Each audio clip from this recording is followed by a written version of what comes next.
अस्सलाम वालेकुम friend, bag Ali बाबा real estate channel में खुश आमदीद। इस चैनल पर आपको रियल एस्टेट के हवाले से बताया जाता है। अगर आप रियल एस्टेट के रिलेटेड सीखना चाहते हैं, लर्न करना चाहते हैं तो इस चैनल के साथ जुड़े रहें। इंशाल्लाह ये पाकिस्तान का नंबर 1 लर्निंग चैनल है और इस चैनल पर आपको बहुत सी अच्छी अच्छी चीज़ें बताई जाती हैं रियल एस्टेट के हवाले से। आपकी इन्वेस्टिंग और लर्निंग जर्नी में इंशाल्लाह ये चैनल आपके साथ साथ है। पिछली वीडियो में मैंने आपके साथ जो है वो ये शेयर किया था कि फेयर मार्केट के थ्रू हम किस तरह से एक प्रॉपर्टी की वैल्यू जो है वो मालूम कर सकते हैं। जब भी आप कोई प्रॉपर्टी खरीदने जाते हैं तो उस टाइम आपको उसकी जो रियल वैल्यू है वो जानने की ज़रूरत होती है। तो कभी भी आप प्रॉपर्टी खरीदें तो प्रॉपर्टी खरीदने से पहले आप उसकी जो रियल वैल्यू है उसको ज़रूर जानें। उसके बाद जाके आप वो प्रॉपर्टी खरीदें। और उसके मैंने आपको 3 जो है मेथड बताए थे। एक जो पहले तरीके पर मैंने बताया था आपको वो फेयर मार्केट के थ्रू हमने जो है वो प्रॉपर्टी की वैल्यू मालूम करनी है। दूसरे नंबर पर मैंने बताया था लैंड एंड बिल्डिंग के थ्रू, और तीसरे नंबर पर जो है रेंट के थ्रू हम किसी प्रॉपर्टी की वैल्यू मालूम कर सकते हैं। तो आज जो मेरा टॉपिक है वो ये है कि value of building under construction property या ready to move property. Land and building वाला जो मेथड है इसमें आप कोई भी कंस्ट्रक्शन प्रॉपर्टी है या फिर कोई रेडी टू मूव प्रॉपर्टी है उसकी जो है आप वैल्यू मालूम कर सकते हैं। इसके जो है कोई इसमें मुश्किल नहीं है। 5 इसके सिंपल टिप्स मैं आपको बताने लगा हूँ। उन पॉइंट्स को आपने याद रखना है और एक लैंड एंड बिल्डिंग के थ्रू आप किसी जो है वो बिल्डिंग की किस तरह से आप वैल्यू निकाल सकते हैं। तो नंबर 1 पर है, देखिए इसमें जो है आपने एक जो बिल्डिंग है उसकी लैंड की कास्ट आपने अलग करनी है और कंस्ट्रक्शन की कास्ट आपने अलग करनी है। ठीक है, फिर दोनों को टोटल करके और उसमें जो भी एडिशनल उसमें चार्जेस हैं उनको आप ऐड करके तो एक जो प्रॉपर्टी आप ले रहे हैं उसकी फाइनल जो प्राइस क्या होनी चाहिए वो निकल कर आपके सामने आ जाएगी। तो नंबर 1 पर बात करते हैं कि कास्ट ऑफ लैंड जो है ये हमने सबसे पहले मालूम करनी है कि जो आप प्रॉपर्टी खरीद रहे हैं उसकी जो लैंड है वो लैंड कितनी है और उसकी कॉस्ट कितनी है। ठीक है, तो नंबर 1 पर कॉस्ट ऑफ लैंड। ठीक है, हमारे पास जो है मिसाल के तौर पर टोटल एरिया हमारा जो है वो 1000 स्क्वायर फुट है। ठीक है, तो जब भी हम कोई भी बिल्डिंग बनाते हैं तो ऐसा कभी नहीं हुआ कि जो टोटल उसका एरिया उसमें जो बिल्डिंग तमीर की जाए वो बिल्डिंग के जो है वो जगह कुछ छोड़ी जाती है। अगर आप हाउसिंग सोसाइटी वगैरह में बनाते हैं घर तो वहाँ पर आपको लाजमन छोड़नी पड़ती है। वैसे भी अगर आप किसी कंस्ट्रक्शन कर रहे हैं तो कुछ ना कुछ जगह आपको छोड़नी पड़ती है, इसलिए कि आप जो आपकी जो बिल्टअप एरिया है उसमें और जो टोटल आपका एरिया उसमें फ़र्क होता है। तो टोटल जो है एरिया 1000 स्क्वायर फीट है। मिसाल के तौर पर एक प्रॉपर्टी है उसका टोटल जो एरिया है वो 1000 जो स्क्वायर फीट है। ठीक है, तो बिल्ट अप एरिया आपने मालूम करना है कि एक प्रॉपर्टी का बिल्ट अप एरिया जो है कितना है। तो ये मुख्तलिफ जगह पर मुख्तलिफ हो सकता है। अगर आप अपार्टमेंट की बात करें तो अपार्टमेंट में जो है वो मुख्तलिफ कंट्रीज़ में एक जो है फ्लोर स्पेस इंडेक्स जो है वो दिया हुआ होता है कि आप इतने जो है FSI जो है उसके एक बिल्डिंग की आप बिल्डिंग बना रहे हैं तो इतना जो है आपका FSI होना चाहिए। वो एक गवर्नमेंट मखसूस करती है उसके जो है वो रेट्स के उसकी रेशो क्या होनी चाहिए। तो अगर मिसाल के तौर पर ये बिल्ट अप एरिया है, ये अगर आप अपार्टमेंट के हवाले से देखें तो हो सकता है एक अपार्टमेंट जो है उसकी अगर कोई भी 10,000 या 20,000 स्क्वायर फीट उसकी कोई एरिया है तो उस पर जो है आप 200 गज स्क्वायर फुट जो है उस पर जो है वो कंस्ट्रक्शन कर सकते हैं या आप 900 स्क्वायर फुट जो है उस पर कंस्ट्रक्शन कर सकते हैं। तो एक बिल्डिंग का जो है अगर मिसाल के तौर 900 स्क्वायर फीट है तो उसके ऊपर जितनी बिल्डिंग बनेगी वो एक मुख्तस कर दिया गया है कि आप उसके अलावा उससे ना आप कम बना सकते हैं। कम आप बनाना चाहिए तो लाता, लेकिन उससे आप ज़्यादा नहीं बना सकते।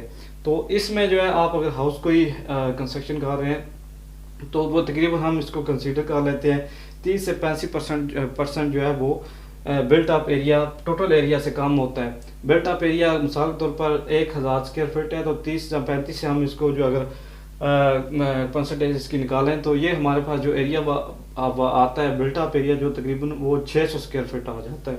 ठीक है, तो 600 स्क्वायर फीट हमारे पास बिल्ट अप एरिया आ गया।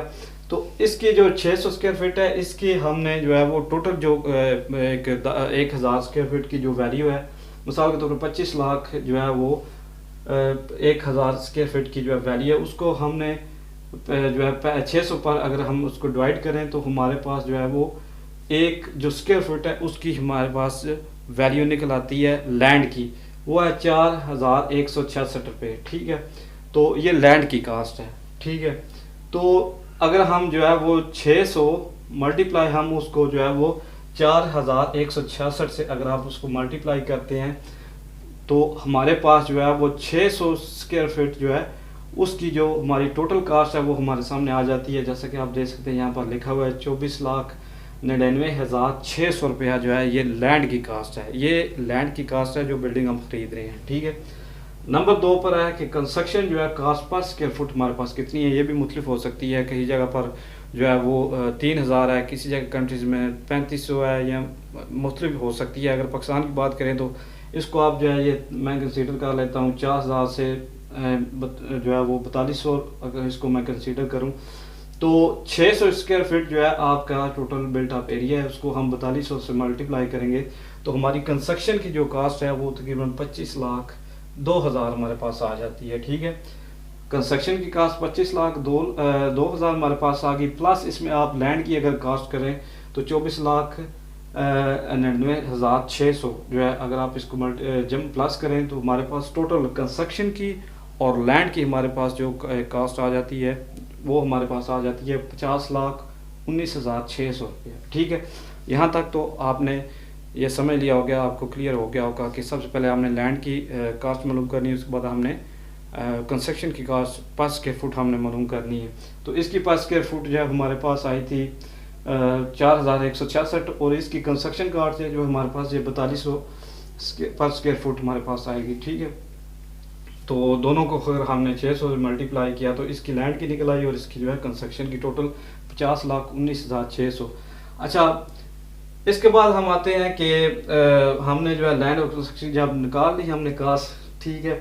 पर स्क्वायर इन दोनों को अगर हम जमा करें 4200 और जो 4100 है, 4100 प्लस हम 4200 जमा करें तो हमारी लैंड और कंस्ट्रक्शन की पर स्क्वायर फीट जो हमारी कास्ट आती है वो 8,366 रुपये आती है, ठीक है।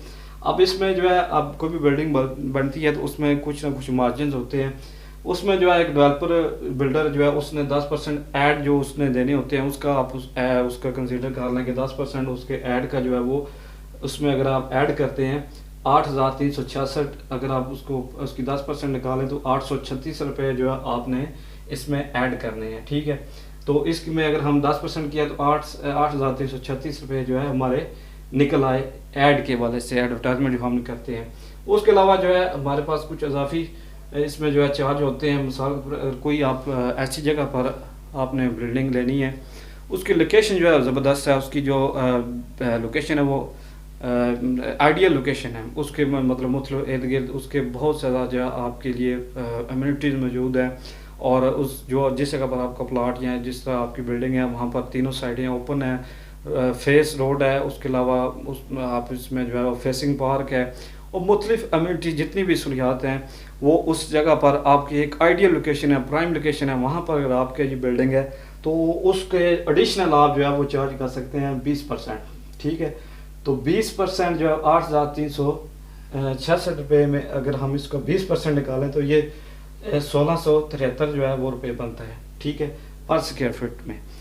अच्छा, ये तो प्रीमियम फैक्टर जो है अगर आप इसमें वो कंसिडर कर रहे हैं ऐड करते हैं तो वो तकरीबन आपको नॉर्मल जो है वो 10 से 20% है, तो मैंने तकरीबन इसकी एवरेज जो निकाली है वो 20% है। तो ये आपके 1600 जो है वो 73 रुपये बनते हैं पर स्क्वायर फुट के हिसाब से। इसके अलावा और कौन से जो है वो चीज़ें हमने शामिल करनी है। एक डेवलपर जब बिल्डिंग बनाता है तो बिल्डिंग बनाने के बाद उसका अपना भी एक मार्जिन होता है, उसने जो है बिल्डिंग खड़ी किया हर उसमें तकरीबन उसका 10 से 25% उसका जो है वो मार्जिन लाजमी होता है, तो इसको हम भी शामिल कर लेते हैं। डेवलपर का जो मार्जिन है वो भी हम 20% शामिल कर लेते हैं, तो वो भी 1673 रुपये आ गया। अब ये जो टोटल आपकी अमाउंट है 8,366 रुपये पर स्क्वायर फुट, इसमें आप तीनों ये ऐड कर लें, ऐड की भी, उसके अलावा आप इसकी जो प्रीमियम आपका फैक्टर्स हैं, प्राइम लोकेशन है, कोई फुल इम्यूनिटी आप उसको मिल रही है उसकी अगर आप लिहाज से ऐड करें तो 20% उसका कर लें और डेवलपर मार्जिन भी 20% कर लें। जो तीनों जो आपकी जो ये कीमतें हैं 8,836, 1673 प्लस 1673, तो अगर आप इसको टोटल करेंगे तो आपकी टोटल जो पर स्क्वायर फुट कास्ट आएगी वो 12,258 आपकी जो है टोटल पर स्क्वायर फुट कास्ट आ जाएगी। तो इसको हम अगर 600 स्क्वायर फुट जो है हमारा मल्टीप्लाई करेंगे तो हमारी ये कास्ट टोटल हमारी जो वैल्यू है प्लस लैंड की प्लस बिल्डिंग की, ये हमारी बन जाएगी 75,16,800 रुपये। ये हमारी लैंड की और बिल्डिंग की टोटल हमारी कास्ट है। तो ये टोटल जो वैल्यू है एक बिल्डिंग की, अगर आप 1000 स्क्वायर फीट की जो है कोई भी बिल्डिंग ख़रीद रहे हैं या आप उसकी वैल्यू निकालना चाह रहे हैं, तो उससे पहले आप जो है इसको ज़रूर कैलकुलेट करें। तो ये इसकी फ़ाइनल प्राइस हो सकती है। इसमें कुछ 5-6% का थोड़ा डिफरेंस पे हो सकता है। अगर आपको कोई 5-6% आपको महंगी मिल रही है, लेकिन साथ आपको इस तरह की कुछ अम्यूनिटीज़ मिल रही हैं। अगर फुल आप लग्जरी कोई इस तरह के अपार्टमेंट या कोई हाउस ख़रीद रहे हैं, तो उसमें आपकी जो है वो प्रीमियम फैक्टर वो 30 से 40% भी ऐड हो सकते हैं, लेकिन एवरेज अगर हम इसको ऐड करें वो तकरीबन 20% इसको ऐड किया है हमने।